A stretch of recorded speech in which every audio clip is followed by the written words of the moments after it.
அவ்வளோதான் நம்ம சோழிலாம் முடிஞ்சுது.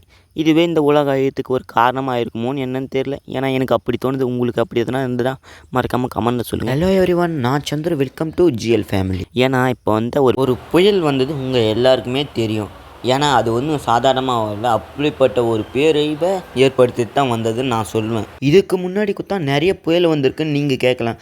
அதை விட இந்த ஒரு புயல் மோசமாக இருக்குன்னு சொன்னால் அவங்களால நம்ப முடியுதா? இது மோசமான இருக்கிறதுக்கு ஒரு முக்கிய காரணம் வானிலை ஆராய்ச்சியாளர்கள். அவங்களாலே இப்போ வந்த புயலை எப்படி தான் கணிக்க போகிறதுன்னு தெரியாமல் குழப்பத்தில் இருந்திருந்தாங்க. ஒரு வழியாக இந்த புயலும் கடந்தாச்சு, கரையை கடந்து சேர்ந்தாச்சு.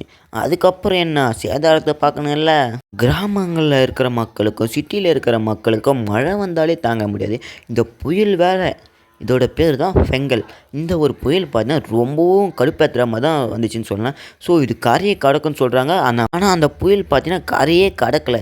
எப்போ தான் கரையை கடக்குன்னு பார்க்குறாங்க, வேகமாக போகுது. ஆனால் கரையே கடக்க பிடிக்கல பிள்ளைது அதுக்கு. ஸோ நான் உங்களை விட்டு போக மாட்டேன்னா அந்த ஒரு புயலை சொல்கிற மாதிரி தான் இருந்தது. ஸோ அந்தளவு பேரழிவை ஏற்படுத்திட்டு அந்த புயல் பார்த்தீங்கன்னா இப்போ கரையை கடந்தாச்சு ஒரு வழியாக. இப்போ தான் மக்கள் கொஞ்சம் சந்தோஷமாக இருக்காங்க. ஏன்னா அந்த அளவில் காற்று வீசுது.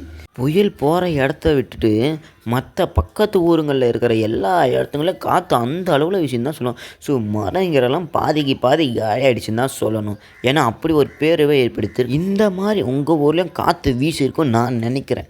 ஏன்னா இது அந்த அளவில் தான் கொடுத்தது.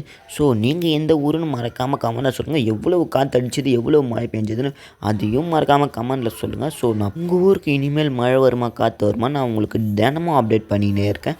ஸோ மறக்காமல் நம்ம சேனல் சப்ஸ்கிரைப் பண்ணி வச்சுன்னு வீடியோக்கு ஒரு லைக் கொடுங்க.